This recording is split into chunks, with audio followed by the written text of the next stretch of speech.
할렐루야. 오늘 말씀의 제목을 한번 따라 하시겠습니까? 그리하면 성령의 선물을 받으리니, 그리하면 성령의 선물을 받으리니, 이런 제목으로 말씀 은혜를 나누기를 원합니다. 들어가는 첫 번째 질문 하면 질문의 내용을 아시죠? 지난주 설교 제목을 기억하시는가 라고 묻습니다. 제가 자꾸 질문하는 데는 이유가 있어요. 어떤 시니어 TV, 실버 TV에 보니까 보통 치매를 예방하려면 아주 전문 강사가 나와서 강의하는 것도 듣게 되는데, 다 보셨겠지만 기억력을 높이고 치매에 걸리지 않으려면 박수를 많이 쳐라 그러잖아요. 그죠? 벌써 박수 치니까. 그래서 제가 아까 예배 때마다 자꾸 치는 거예요. 박수를 많이 쳐라. 그 다음에 자꾸 질문을 해서 머릿속에 왜 생각을 끄집어내라는 것이죠. 그래서 질문을 하는 겁니다. 지난 설교 제목이 뭘까요? 제가 벌써 힌트를 드렸습니다. 왜? 한번 따라 하실까? 왜? 우리 장로님, 왜? 각자 표현은 다르지만 왜 감사해야 하는가 기억하십니까? 지난주 설교 제목은 왜 감사해야 되는가? 왜 감사하죠? 추수감사 주일이니까. 추수감사 주일날은 감사에 대한 설교를 할 수밖에 없어요. 그런데 잘 들어보면 왜 감사할까? 하나님께 나가서 예배하는 가장 기본적인 마음이 감사의 마음이에요. 감사 없는 예배는 예배가 아니죠. 또 감사는 하나님의 마음의 문을 열고 기쁘게 합니다. 하나님 앞에 나왔으니 감사로 예배드릴 때 하나님의 마음의 문이 열려지고요. 결정적인 것은 뭐냐면 하나님은 감사하는 자를 찾으신다고 말했습니다. 하나님께 나왔을 때 감사할 줄 아는 자를 하나님이 찾으셔서 또 구원의 은총을 더하신다는 것이죠. 그래서 감사하는 겁니다. 두 번째 질문, 집요하죠. 두 번째 질문은 뭐냐면 지지난주 설교 제목을 기억하시는, 목사님 해도 너무합니다. 근데 아주 쉬운 게 뭐만 하시면 될까요? 왜만 하시면 설교 제목이 떠올라요. 한번 따라 하실까? 왜 성령 충만을 받아야 하는가? 그러죠. 왜 성령 충만을 받아야 하나? 왜냐하면 그 성령 충만을 받기 전과 성령 충만을 받고 난 이후에 전혀 다른 역사가 나타나거든요. 성령 충만을 받아야 되는 이유, 성령 충만은 하나님이 예언하신 구약의 예언이 이루어지는 약속이기 때문에요. 한번 따라 하시겠습니다. 하나님의 말씀은, 하나님의 약속은 반드시 이루어집니다. 반드시 이루어집니다. 믿으십니까? 성령 충만이 표적이에요. 구약에 예언된 것이 실제로 이루어졌습니다. 그러니까 성령 충만의 사건을 보면서 하나님의 약속은 반드시 이루어진다는 것이죠. 성령 충만을 받아야 되는 이유는 성령 충만을 받으면 권능을 받게 되고 예수의 부활을 증거하는 뭐가 될 수 있다? 증인이 될 수가 있는 겁니다. 예수의 부활을 증언하기가 결코 쉽지 않아요. 그런데 성령의 충만한 능력을 받으면 능력이 나타난다는 것이죠. 그리고 더 중요한 것은 이 성령 충만을 받아야 되는 이유는 예수님께서 3년 6개월 동안 그 많은 말씀을 하셨지만 마지막 최후에 하신 말씀 기억하십니까? 청개구리도 마지막 엄마의 유언은 반드시 지킨다는, 예수님의 마지막 승천하시기 전에 마지막 하셨던 말씀 기억하십니까? 예루살렘을 떠나지 마라, 기도의 자리를 떠나지 마라, 예배의 자리를 떠나지 마라, 뭐 할 때까지? 위에서부터 내려오는 그 능력으로 옷 입혀질 때까지 아버지 약속을 붙잡고 떠나지 마라. 성령 충만함을 받고 그리고 움직여라는 것이죠. 요한은 물로 세를 베풀었으나 너는 몇 날이 못되어 성령으로 세례를 받을 것이다. 오직 성령이 내게 임하시면 하고 다이너마이트 같은 권능을 받게 되고 나가서 증인되게 하리라. 그러니까 예수님께서 승천하시면서 남은 그리스도인들에게 정말 간절하게 원하셨던, 그리고 소원하셨던, 명령하셨던, 부탁하셨던 처절한 소원이 뭐냐? 반드시 성령 충만 받아라. 성령 충만 받아야 이 험한 세상을 살아갈 수가 있어, 이겨낼 수가 있어, 그리고 누릴 수가 있어. 성령 충만은 그래서 반드시 받아야 되는 것입니다. 자, 그렇다고 한다면 어떻게 받아요? 성령 충만을 어떻게 받느냐고요? 라고 질문을 할 때 오늘 그 대답이 베드로의 설교를 통해서 나타나는 것입니다. 우린 첫 번째로 성령 충만을 받고 선포하는 베드로의 고백을 보겠습니다. 아마도 성경을 사도행전을 처음 읽는 사람은 베드로가 원래 이렇게 성령으로 충만하고 말씀의 능력이 있고 기적이 나타나고 하는 아주 특별한 존재로 보일지 모릅니다. 그러나 우린 뭘 알아요? 이 사람의 지나간 과거를 알아요. 과거를 알아요. 뭐 했던 사람입니까? 예수를 모른다고 부인하고 배반하고 도망을 쳤던 사람 아닙니까? 왜 도망쳐요? 살고 싶어서. 허망하게 무너지고 십자가에 달려 죽어가는 저 예수처럼 그 따라다니다가 괜히 내 인생 망치고 싶지 않아서. 그래서 아주 매정하게 나는 저 사람을 모른다니까. 난 저 사람 몰라. 침을 뱉고 저주하고 맹세했던. 거기서 뭘 낳게 됩니까? 3년 6개월이나 따라다녀서 말씀도 알고 기적도 보았던 사람이 예수님 앞에 딱 예수님의 제자예요. 내가 주님을 사랑해요. 저분은 그리스도시고요. 살아계신 하나님의 아들이에요. 이 소리를 못 하겠는 거예요. 당당하게 내가 누구라고 말을 못 하겠는 거예요. 기억하십시오. 영적인 능력은 머리에서 나오지를 않아요. 지식에서 나오지를 않아요. 성령의 능력에서 나와야 되는데 영역이 1도 없는 거예요. 버틸 힘이 1도 없는 거예요. 무조건 도망치고 싶은 생각밖에 없는 거예요. 부활의 주님을 제자들이 봤다고 말했지만 디베레 바다로 고기 잡으러 도망을 치고 말아요. 여러분 보십시오.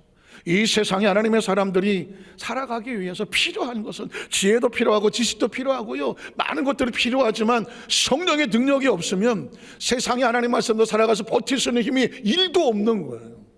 그랬던 베드로가 오순절날 사도행전 2장 1절 4절에 성령의 충만함을 받고 나니까 전혀 다른 존재가 되는 거예요. 그 나가다락방에 들어갈 때와 성령 받고 나왔을 때 전혀 다른 존재가 돼서 당당하게 서서 이 놀라운 증인의 사명을 감당하는 거예요. 자, 그 본문이 사도행전 2장 22절에 나오는 겁니다. 사도행전 2장 22절에 보니까 이스라엘 사람들은 저 너무 신기한 거예요. 불과 얼마 전까지만 하더라도 예수를 모른다고 부인하고 도망을 치고 밤새도록 고기를 잡으려 그물을 던졌지만 아무것도 잡지 못하던 그 초라했던 그 베드로가 성령의 충만함을 받고 나니까 그 많은 사람들 앞에서 당당하게 서서 이스라엘 사람들아, 얼마나 멋있습니까? 그건 자신의 능력이 아니에요. 캐리어도 아니고 학력도 이런 게 아니에요. 성령이 붙잡아 주시니까 그를 통해서 누가 말씀하는 겁니까? 성령님이 말씀을 하시는 거예요. 이스라엘 들으라, 이 말을 들으라. 너희도 아는 바와 같이 하나님께서 나사렛 예수로 큰 권능과 기사와 표적을 너희 가운데 베푸사 너희 앞에서 그를 증언하셨느니라. 어떻게 이런 말이 나와요? 불과 얼마 전까지만 해도 예수, 나 저 사람 몰라요. 엮이지 마, 나 저 사람 모르는 사람이야. 그렇게 비열하고 비반했던 피곤했던 베드로가 어떻게 당당하게 나사렛 예수에게 하나님께서 권능을 주셔서 하나님이 증언하셨다라고 말할 수 있었을까? 이건 배워서 하는 게 아닙니다. 어디서 들어서 하는 게 아닙니다. 하나님의 능력이 우리 가운데 들어오시면 하나님께서 알게 하시고 깨닫게 하시고 선포하게 하시는 것입니다. 그리고 기억하십시오. 이건 베드로의 이야기가 아니에요. 이 말씀을 듣는 가운데 베드로도 이렇게 변했다고 하면 누구도 변할 수 있다. 확실합니까? 확실합니까? 표정이, 우리 옆에 분 한번 축복하십시오. 당신도 변할 수 있습니다. 당신도 사용하실 수 있습니다. 당신도 역사가 나타납니다. 할렐루야. 성경 말씀을 베드로가 이렇게 말했대라고 하면 바이블 스타디로 끝나는 거예요. 성경의 지식으로 끝나는 거예요. 그건 나도 알고 너도 알고 다 아는 이야기, 스타디예요. 공부예요. 그러나 이 말씀을 듣는 순간에 성령이 지금 누구에게 말씀하셔? 목사님한테? 누구한테 말해요? 나에게. 너도 변할 수 있어. 너에게도 능력이 나타날 수 있어. 너도 외칠 수 있어. 너에게도 권세가 나타날 수 있어. 이게 내 마음에 붙어지기 시작하면 이제 이 시간은 하나님이 나에게 역사하시는 시간이에요. 자, 그를 정언하셨느니라. 계속 지나갑니다. 그가 하나님께서 정하신 뜻과 미리 하신 대로 내준 바 되었거늘 너희가 법없는 자들의 손을 빌려 못 박아 죽였으나 하나님께서 그를 사망의 곳에 풀어 살리셨어. 이유가 뭐야? 이런 그가 사망에 매여 있을 수 있다 없다? 없어. 예수는 사망에 매여 있을 존재가 아니라는 것입니다. 얼마 전까지만 해도 베드로는 예수가 사망에 매인 줄 알고 난 저 사람과 같이 매일 수가 사망에 나도 들어가고 싶지 않아요. 나는 저 사람 몰라요 했던 사람이었습니다. 그러나 그런 성령이 그 마음에 들어오나자 놀랍게 변화됩니다. 그래, 예수는 사망의 매수 존재가 아니다. 그렇다면 예수를 믿는 나도 사망의 매일 존재다 아니다. 존재다 아니다. 아니다죠. 여러분 성경을 읽을 때 말씀을 읽으면서 여기서 거기서 외치는 너도 아니다, 너도 아니다가 들어와야 돼요. 그게 믿어져야 돼요. 성경은 뭐 때문에 존재하는가? 너 바이블 세이, 성경은 뭐라고 말하는가? 이유가 뭘까? 들으라고 말하는 게 아닙니다. 네 얘기라고 하는 것이죠. 성경은 나를 하나 외치고 있는 겁니다. 하나님 말씀을 통해서 지금 저와 여러분을 외치고 있는 겁니다. 예수가 사망에 갇힐 수 없어. 베드로도 증언하는 겁니다. 나도 사망에 갇힌 줄 알았어. 그 도망을 쳤어. 알고 봤더니 성령이 내 안에 들어오시니까 내가 갇힌 것은 절망과 좌절과 낙심이었어. 육체는 살았지만 영은 피투성이었어. 성령이 내 안에 들어오시니까 내 영이 살았어. 이제 나도 갇히지 않아. 사망을 두려워하지 않아. 절망을 두려워하지 않아. 세상을 두려워하지 않아. 왜냐면 내 안에 생명이 있어. 그걸 어떻게 하라고? 이스라엘 사람들 너희가 들어라, 너희도 산다는 거죠. 믿으십니까? 말씀할 때 우리 영은 그걸 기대하는 겁니다. 하나님 말씀은 나에게 뭐라고 말씀하실까? 네 영도 산다. 너도 사망에 갇히지 않는다. 네 인생도 사망에 갇히지 않는다. 이게 우리의 눈을 뜨게 하는 것입니다. 성경 계속 이어집니다. 또 다윗이 죽어 장사되어 그 묘가 오늘까지 우리 중에 있도다. 그는 선지자라 하나님이 이미 맹세하사 그 자손 중에서 한 사람을 그에 앉게 하리라 하심을 알고 이는 미리 본 거로 그리스도의 부활을 말하되 그가 음부에 버림이 되지 아니하고 그의 육신이 썩음을 당하지 아니하시리라 하더니 이 예수를 하나님이 어떻게 했더라? 살리시니라. 한번 따라하세요. 이 예수를 하나님이 살리셨다. 성령 받기 전에 예수는 모르는 존재였어요. 아니 나 저 사람하고 큰일 나지. 아니 나 저 몰라요. 그랬던 존재였지만 성령을 받고 권세가 들어오니까 예수가 누군지를 알았어. 그런 사망에 갇힐 존재가 아니야. 하나님이 살리신 존재. 예수님을 그지로 믿으시면 아멘 하시기 바랍니다. 어떤 예수를 믿으십니까? 십자가에 달려 베드로 빗장에 섰을 때 베드로가 놀라 도망치던 예수를 믿습니까? 아니면 오늘 하나님이 살리신 예수를 믿으십니까? 확실합니까? 확실합니까? 하나님이 예수를 살리셨다고 하면 누구도 산다. 확실합니까? 확실합니까? 누가 증거입니까? 예수님이 증거인 거죠. 그래서 예수를 믿는 겁니다. 예수의 뭐를 믿습니까? 예수님의 증거를 믿습니다. 예수 귀한 예수 받은 증거 많도다. 예수를 보니까 나의 증거가 되는 거 아니겠습니까? 예수를 통하여서 하나님의 역사가 이렇게 증거되셨으니 그 증거로 인해 나도 믿습니다. 나도 살아난다. 우리가 다 이 일의 증인이로다. 부활의 증인은 누구만 할 수 있습니까? 성령 받은 사람. 오직 성령이 너에게 임하시면 권능을 받고 권능이 임해야 부활의 증인이 되는 거거든요. 믿으십니까? 저는 베드로에게 이런 역사가 나타나고 있다는 겁니다. 하나님 베드로에게 사용하시는 거예요. 그럼 베드로의 이야기가 아니라고요. 누구의 이야기? 나의 이야기죠. 나도 살고 나도 사망에 갇히지 아니하고 나도 죽음을 두려워하지 아니하고 세상의 어둠을 뚫고 나가서 절망에 빠진 저들에게 부활을 증거할 수 있는 증인이 되게 하시는 역사. 믿으십니까? 성경은 계속 이어져 갑니다. 이제는 성령 세례도 마찬가지예요. 자기를 변화시키는 성령 세례. 유대인들이 보고 이거 뭐지 하고 의아하는 이 성령 세례는 하나님의 역사라 증거하는 겁니다. 33절에 보니까 하나님이 오른손으로 예수를 높이셨다. 그 전에 성경을 쭉 읽었을 때는 그런 거보다 어렸는데 말씀을 준비하면서 처절했던 베드로가 오순절 마가다락방에 갇혀갖고 두려워 떨면서 무슨 철거덕 바람소리만 나도 우리 잡으러 왔나? 눈치 보던 베드로가 성령을 받고 나서 모조마가다를 걷어차고 나가서 담대게 외치는 그의 입술에 고백되는 언어, 하나님이 오른손으로 예수를 높이셨다는, 하나님 오른손으로 예수를 높이셨다. 사랑하는 성도 여러분, 오늘 저와 여러분의 마음 가운데 이제 이후로 우리의 마음속의 생각 속에 처절한 절망과 좌절과 비춰서 숨어있는 존재가 아니라 하나님이 예수를 오른손으로 높이셨습니다. 우린 그 하나님을 믿습니다. 그 예수를 믿습니다. 우리는 더 이상 갇혀 있을 존재가 아니죠. 저는 오순절 마가다락방 그냥 한 면만 봤어요. 그리고 성령 임하셨대. 그렇지만 성령 임하기 전에 그들의 마음은 얼마나 두려워 떨렸을까, 절망하고 좌절했습니다. 오순절 마가다락방은 외부에 있지 않아요. 우리 마음에 있다고요. 우리 마음도 오순절 마가다락방이에요. 어떤 사람은 지금 이 시간에 그 마음에 절망도 있고 낙심도 있고 억울함도 있고 가난도 있고 저주도 있고 미움도 있고 정말 슬픔도 있고 서러움도 있고 외로움도 있고 캄캄함도 있고, 두려워서 내 마음을 누구한테 들킬까 봐 내 마음이 어쩌지 못해서 가슴이 안고 전전긍긍하고 하나님께 나왔지만 여전히 이 오순절 마가다락방은 닫혀 있을 수도 있어요. 그런데 어느 날 말씀을 듣는 순간에 하나님의 성령께서 그 머리에 임하여 주셔서 머리에 성령의 불이 임하게 되고 성령으로 마음의 충만함을 받고 성령의 말하겠음을 따라서 다른 방언이 튀어져 나오면서 이제 다시 절망하지 않는다, 낙심하지 않는다, 숨지 않는다, 피하지 않는다, 세상을 향해 당당하게 뛰쳐나가겠다. 마가다락을 걷어차고 나가라. 마가다락을 걷어차고 나서 세상을 향해 당당히 외칠 수 있는 우리 여도수 한사교회 성령 되시기를 주의 이름으로 축복합니다. 예배 때마다 어떤 일이 벌어져야 되느냐? 오늘 베드로를 말합니다. 하나님 오른손에 예수를 높이심에 그 약속하신 성령을 아버지께 받아서 어떻게 너희가 보고 듣는 이것을 어떻게 하셨느니라? 부어주셨느니라.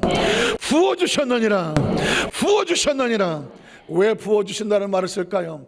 구약시대 하나님의 사람들은 기름을 부었습니다. 왕의 머리 위에 기름을 부었습니다. 선지자의 머리 위에 기름을 부었습니다. 제사장의 머리 위에 기름을 부었습니다. 무슨 뜻일까요? 이 사람은 특별한 사람이다. 내가 세운 사람이다. 이 사람을 통하는 역사가 나타날 거다. 그게 표적이었습니다. 이 시대 하나님께서는 눈에 보이는 기름이 아니라 성령을 기름처럼 우리에게 부어주셔서 한 사람 한 사람 머리 위에 성령을 부어주셔서 이 사람은 특별한 사람이다. 내가 택한 사람이다. 내가 능력을 주는 사람이다. 내가 사용하는 사람이다. 만민에게 복음을 부어주시는 것입니다. 오늘 시간에 베드로는 그 얘기를 하는 것이고, 이걸 우리가 오늘 말씀을 듣고 본문으로 정해서 설교한다면 이 시간에 이 사건은 우리의 사건이 되는 것입니다. 말씀대로 너가 보고 듣는, 우리가 사도행전에서 보고 들었던 성령의 역사가 이 시간 저와 여러분에게 부어지시기를 주의 이름으로 축복합니다. 예배 때마다 기억하십시오. 여의도 수만장교회가 세상에 수없이 많은 교회들과 다른 것이 하나 있다면, 다 교회 다 그렇겠지만 예배 때마다 성령을 부어주셔서 들어올 때와 나갈 때가 달라. 들어올 때는 절망과 좌절과 아픔도 있고 서러움도 있고 어떻게 해야지 무거운 짐도 많지만, 나갈 때는 성령의 기름 부음을 받아서 절망을 걷어차고 낙심을 걷어차고 문제를 걷어차고 유혹을 걷어차고 슬픔을 걷어차고 외로움을 걷어차고 두려움을 걷어차고 당당하게 빛으로 나가는 우리 성령 되시기를 주 여러분 축복합니다. 그러셔야 돼. 이 세상 어디서 누가 우리를 바꿔놓습니까? 이 세상 누가 우리를 바꿔놓습니까? 우리를 바꿀 수 있는 것은 성령의 권세와 능력입니다. 베드로가 그랬습니다. 120문도가 그랬습니다. 여러분은 교육받으러 나와 있지 않습니다. 무슨 감동적인 얘기 들어 나와 있지 않습니다. 뭔가 아주 특별한 지식을 얻으러 나와 있지 않습니다. 성경의 배우를 배우려고 배경 같은 거 인물 공부하러 나온 게 아니란 말입니다. 예배 가운데 성령을 부어주셔서 위로부터 능력을 혼입고 세상을 나가야 당당하게 나갈 수 있는 하나님의 존재 자체를 깨닫는 시간, 부어지는 시간, 옷 입는 시간이에요. 그러므로 예배는 특별한 것입니다. 예배는 기대하는 것입니다. 예배 가운데 하나님의 역사가 임하기를 주의 이름으로 축복합니다. 성경은 계속 이어집니다. 나의 다윗은 하늘에 올라가지 못. 왜 다윗 이야기를 할까요? 이 말씀을 듣는 사람들은 유대인이에요. 유대인들에게 이 사건은 그냥 있는 사건이 아니라 구약에 예언된, 너희가 그렇게 좋아하는 다윗도 이것을 인정했다는 것입니다. 하늘에 올라가지 못하였으나 친히 말하 이르되 주께서 내 주에게 말씀하시기를 내가 내 원수를 내 발등상에 되게 하기까지 너는 내 우편에 앉아있으라 하셨도다 하였으니, 그런즉 이스라엘 온 집은 확실히 알아라. 이스라엘만 알까요? 누구도 알아야 돼요. 나도 알아야 돼요. 너도 알아야 돼. 우리 모두도 알아야 돼. 이 시대에 존재하는 80명, 4억이든 80억이든 모든 생명은 알아야 돼요. 모든 생명은 알아야 돼. 너희가 십자가에 못 박은 예수를 누가 살리셨다? 하나님이 살리셨고 주와 그리스도가 되게 하셨다는 것입니다. 믿으십니까? 그러니까 오늘 저와 여러분 예수를 구주로 믿으시면 아멘 하시기 바랍니다. 예수를 믿는 건 종교가 아닙니다. 석가모니는 싫어서 나 예수 믿는 이런 종교가 아닙니다. 하나님께서 살리셔서 주와 그리스도가 되게 하셔서 우리의 존재를 바꿔놓는 그 역사하심을 믿는 것이 바로 예수님이에요. 베드로는 피투성이 되었던 베드로가 성령을 받고 나니까 전혀 다른 존재가 됐어요. 사실은 우리에게 필요한 것은 바로 이 생명력입니다. 제가 한 2달 전인가요? 체력이 워낙 바닥에 나서 우리 같은 스타일은 아직도 내가 몇 살인지 잘 모르는 거예요. 아직도 한 뭐 3, 40대 30은 아닌 것 같아. 조금 거울 보면 30은 좀 넘은 것 같아. 내가 볼 때 40대 뭐 그렇게 느껴져요. 뭐 여러분들 다 마찬가지겠지만 나이를 뭐 몸이 먹지 뭐 마음도 먹나? 마음은 청춘이에요. 근데 이게 위험해요. 아직도 공을 차고 뭐 운동하러 다니고 이러는데 이게 제 성격상 7, 80만 와도 조금 피곤하다 그러면 어떻게 해야 돼? 스톱해야 되거든요. 회복이 되거든요.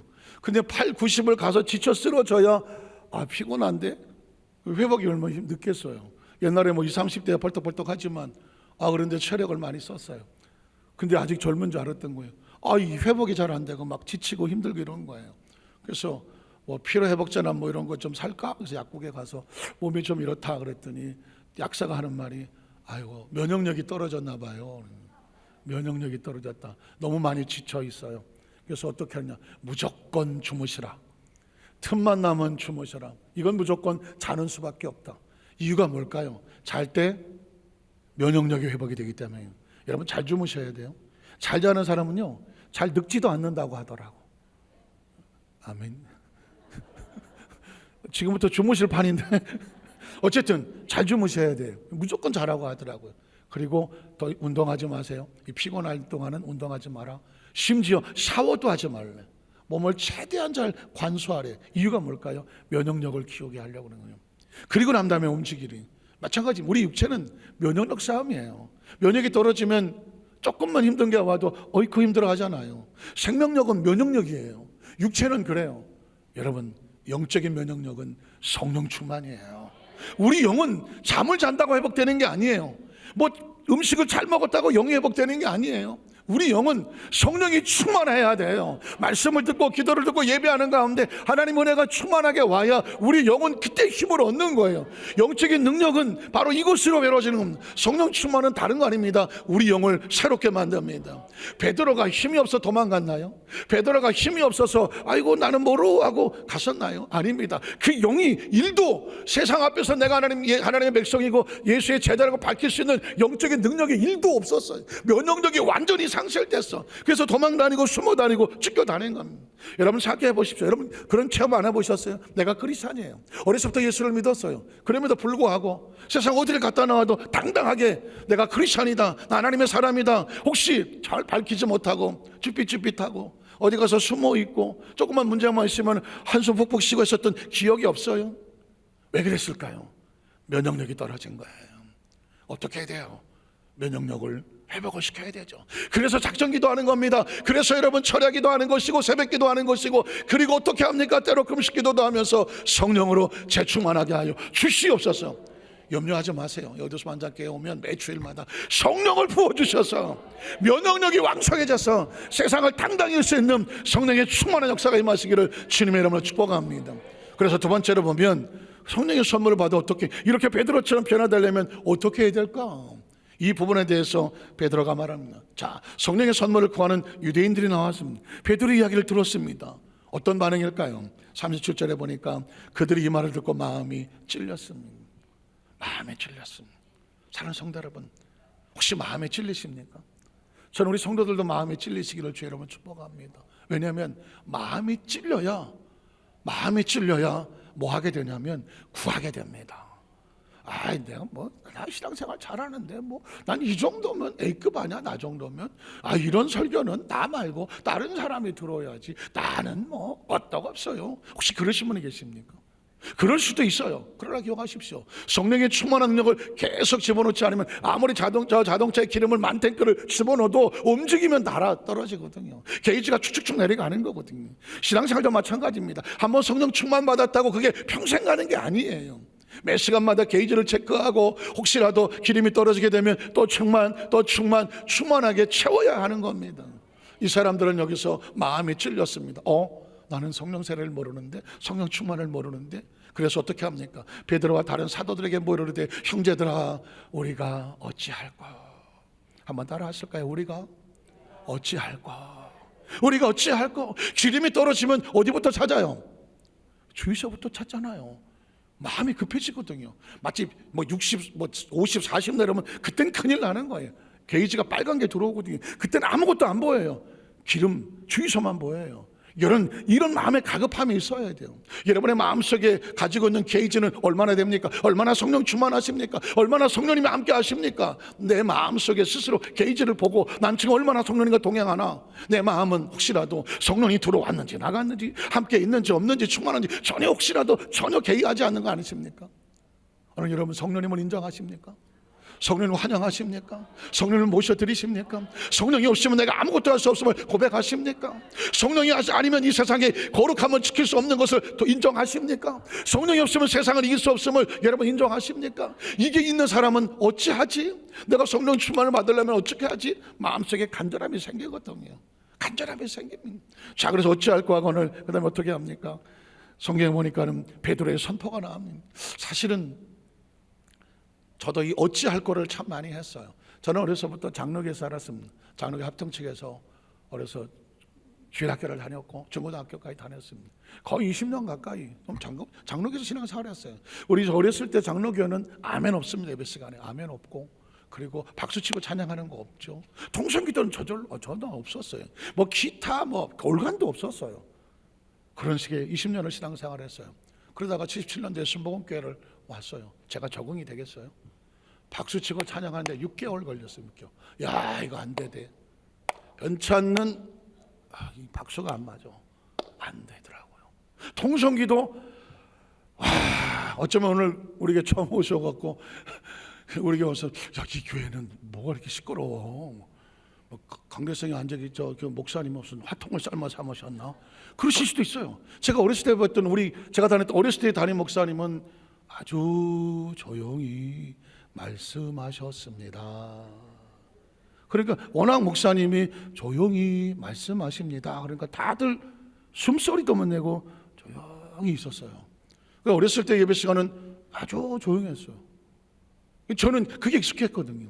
그런데 순복음교회는 통성기도, 제가 지금도 생각나는 바울 설전에서 철회기도 하고 그러면 주여 삼창하고 통성기도 하자 그러면 나는 바로 화장실로 도망갔어요. 왜? 통성기도를 할 줄 모르니까. 주여 삼창은 아예 어색하니까. 그리고 화장실 가갖고 화장실도 갔다가 손도 씻었다가 지금 끝났을라나, 아직도 주여 하고 있어. 이거 언제 끝나 이거. 그래갖고 빌빌 돌다 저 구덩이에 앉아갖고 쭈구리가 앉았고 언제 끝나나. 그랬던 기억이 있어요. 그때 제가 이 성령 세례라는 것을 알고 성령 세례 받기까지 7년이 걸렸어요. 그때는 내가 왜 7년씩 걸렸지 잘 몰랐어요. 이유를 알았어. 어찌할 거가 없어.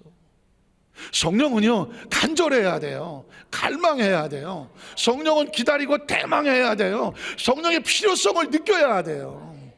아마 지금 이렇게 설교를 해도 저 어려서부터 저도 7년이나 걸렸으니까 왜 7년씩 걸렸을까? 성령 충만이 이렇게 필요한가? 나 지금도 신앙생활 잘하는데 주일날 교회를 안 가나? 내가 찬송가를 몰라? 성경을 몰라? 나 미션 고등학교, 나 초등학교 나왔고 예배 드는데 아무 이상이 없어. 다만 합심기도 하고 이렇게 할 때 그렇게 하는 사람도 있고 조용히 하는 사람도 있고 그런 거지 굳이 다 그렇게 해야 돼? 난 그렇게 생각하지 않아. 이러실 수도 있어요. 저도 그랬었어요. 그런데 제가 사역을 할 입장이 됐어요. 1985년도 1월 8일 날 기도원에 그 전에 올라갔는데 3일 금식을 하면서 난 이제 큰일 났어요.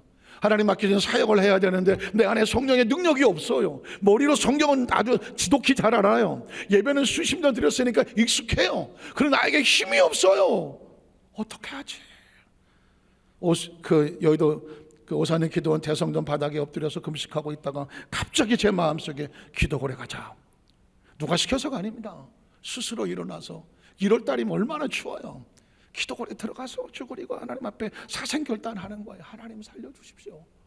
성령의 충만한 능력이 없으면 아무것도 할 수 없음을 고백합니다. 그래서 얼마나 부르짖어 기도했는지 몰라요. 어찌할 거가 있어야 기도가 되는구나. 내가 어디서 이걸 어떻게 해결하지? 어찌할 거가 있어야 기도가 돼요.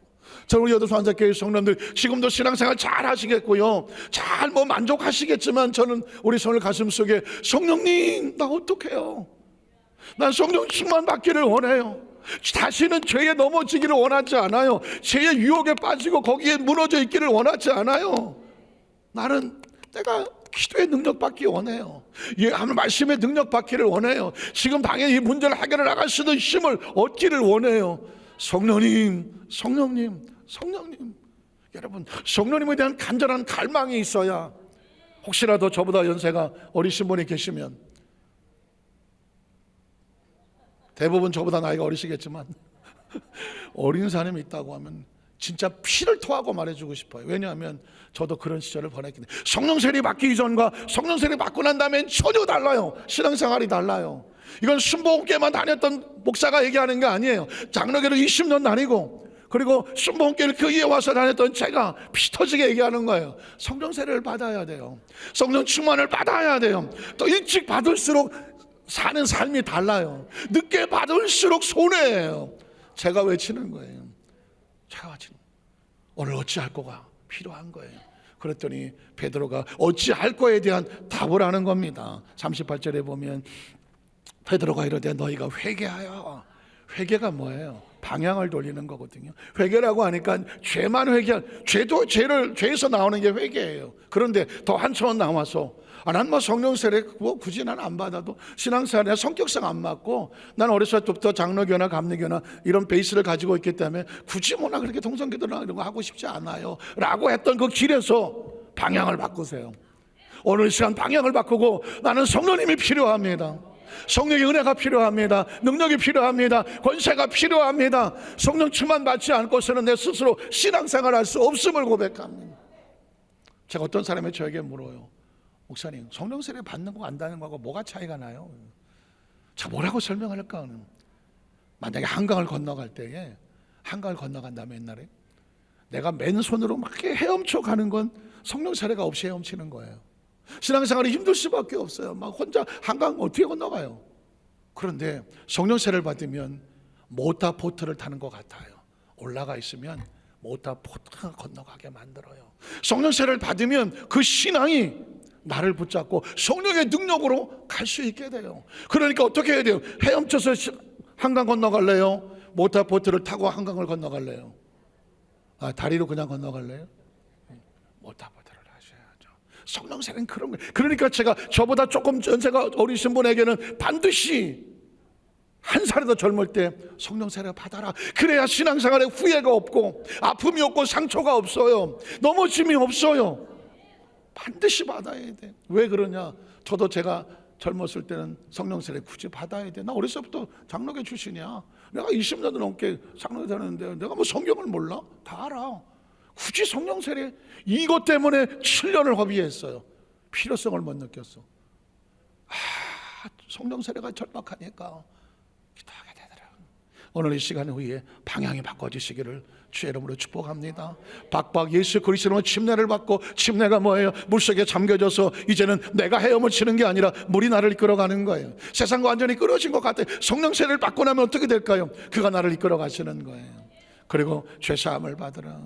죄를 사하는 내가 죄에서부터 분리되어, 성령 세례를 받게 되면 자연히 이 죄가 더러워요. 죄 속에 빠지고 싶지 않아요. 하얀 옷을 입은 사람이 하얀 모자 쓰고 하얀 위아래로 입었고 하얀 구두를 신었다고 해보세요. 여성들은 하얀 샤넬백이나 뭐 다 닦고 쳐요. 이런 사람이 길을 갈 때 이러고 다니겠습니까? 아닙니다. 얼마나 피해 다니겠어요 이거.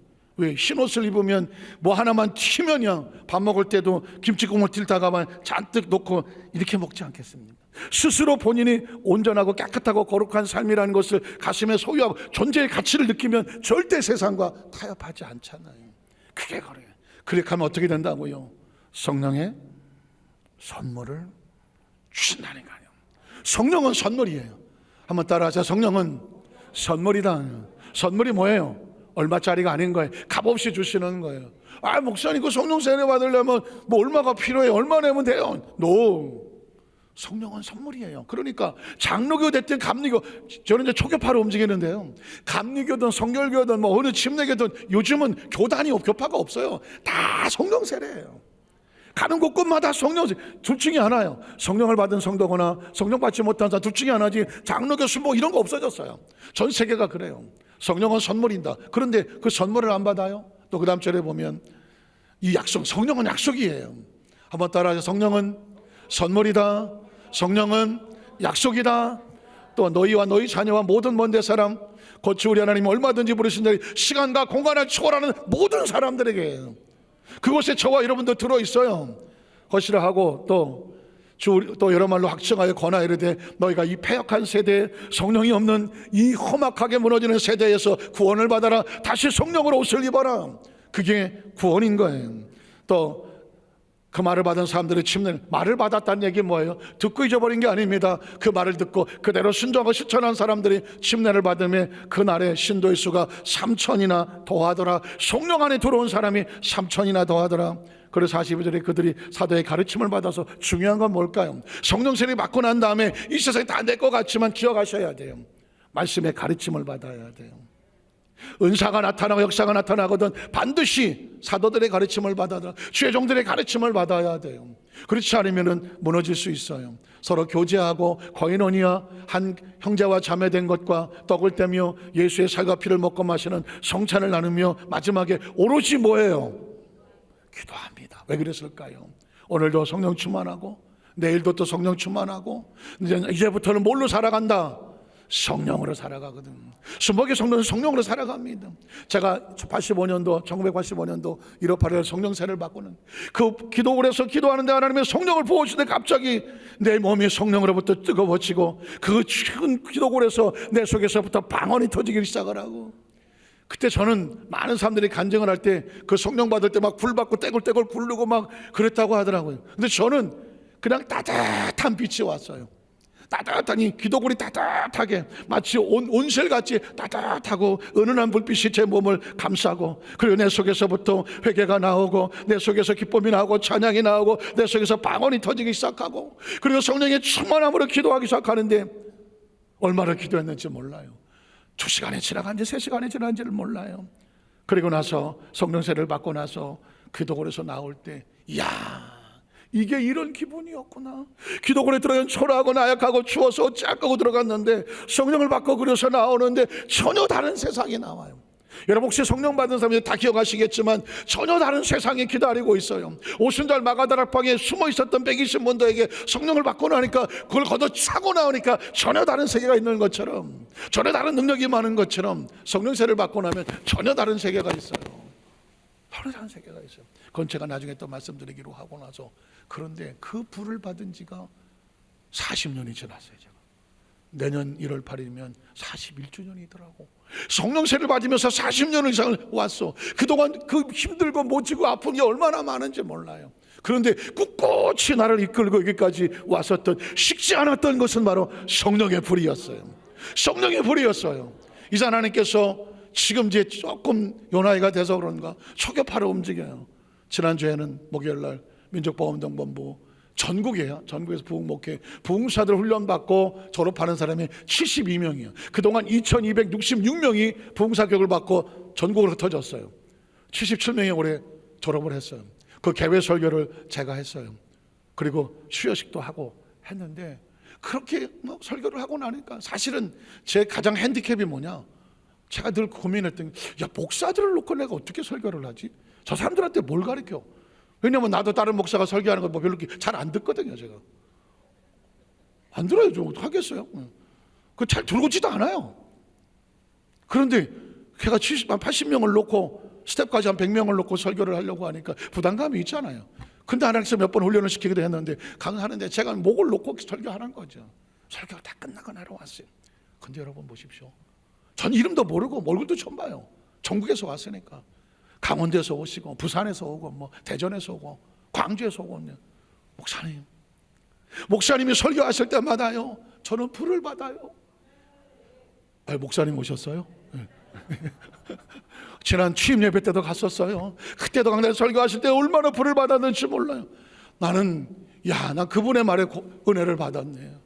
그래서요, 목사님, 저는 제가 아는 사람들, 안산에 사는 사람들 몇 사람 있는데요, 딴 교회 가지 말고 여의도 수보 안산교회 가라 그랬대요.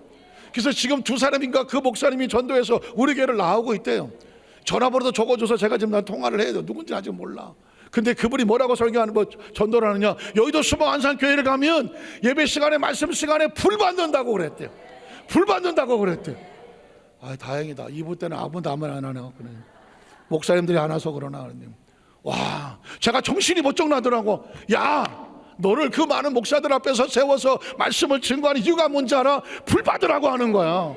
다른 성도들이 얘기하는 게 아니라 목사님들이 얘기하니까 제가 마음이 얼마나 뜨겁겠어요. 그리고 얼마나 용기가 생기겠어요. 얼마나 사명을 생겼어요. 그 말씀을 주신 이유가 내일 구소련 CSI를 가잖아요. 구소련, 지금 우크라이나 러시아 전쟁, ICBM까지 쏘네 어쩌고 하는 피투성이 전쟁 속에 러시아 동포가 50만 명이 있어요. 강제로 끌려가서 거기서 1세, 2세, 3세 하고 있는 러시아 동포들이, 이 한민족이 50만이 그곳에 흩어져서 죽을 것 같은 삶 속에서 예수 믿고 버티고 있어요. 그들을 섬기는 선교사가 140명을 아테나에 모아놓아요. 근데 왜 아테나 가나 그랬어요? 이스라엘 살라는데 이스라엘도 전쟁 중이잖아요. 지금 난리를 치고 있잖아요. 한국을 올렸더니 한국에 그 많은 사람이 올려니까 또 일이 잘 안 돼요. 가까이 있는 아테나에 140명의 구소련 러시아 선교사들을 초청했어. 그들에게 비행기 표고 숙식 비고 모든 걸 다 준비를 하치했어. 그래, 그들을 놓고 말씀을 증거해야 되는 거예요. 월요일 날 12시간 이상을 제가 아테나 비행기를 타고 가야 돼요. 그 2주간 행사지만 저는 주일을 비우기 싫어서 이번 다음 주 토요일 날 다시 들어와요. 그러니까 이빠이 그 시간 동안에 제가 3번의 집회를 인도해요. 그 목사님들을 놓고 선교사님들을 놓고 뭘 할 수 있겠어요. 어제 그 목요일 날 그 목사님 말씀하는 것처럼 말씀을 증거할 때 불이 임하게 하여 주시옵소서. 성령이 불이 임하게 하여 주셨어. 그 피투성이 가운데 사역할 얼마나 처절하겠어요. 얼마나 낙심하겠어요. 그 선교사님들이 얼마나 불안하겠어요. 얼마나 힘들겠어요. 그들 속에 말씀이 선포될 때에 선교사님들 마음속에 성령이 불이 들어가게 하시옵소서. 능력받게 하여 주시옵소서. 환경과 여건을 이겨내게 하시고 그 50만의 그 러시아 동포들에게 용기와 희망을 줄 수 있는 불의 사자들이 되게 하여 주시옵소서. 그거 하라고 보내시는 거예요. 우리 여도소 안자교회 성도님들이 여러분 한 주간 내내 기도해 주셔야 돼요. 그 사람들에서 기도해 주시고 제 강단의 말씀을 들었을 때마다 불이 임하게 하여 주시옵소서. 그러려면 어떻게 해야 돼요? 우리 성도들이 불을 받아야죠. 이 시간에 우리 여도소 안자교회 모든 성도들은 불의 용사들 되기를 축복합니다. 예배 때마다 성령을 부어주셔서 예배에 그냥 참석하고 하는 게 아니라 성령의 불 받고 가는 우리 여도소 안자교회 모든 성도님 되시기를 주의 이름으로 축복합니다. 기도하겠습니다. 전능하신 하나님 아버지,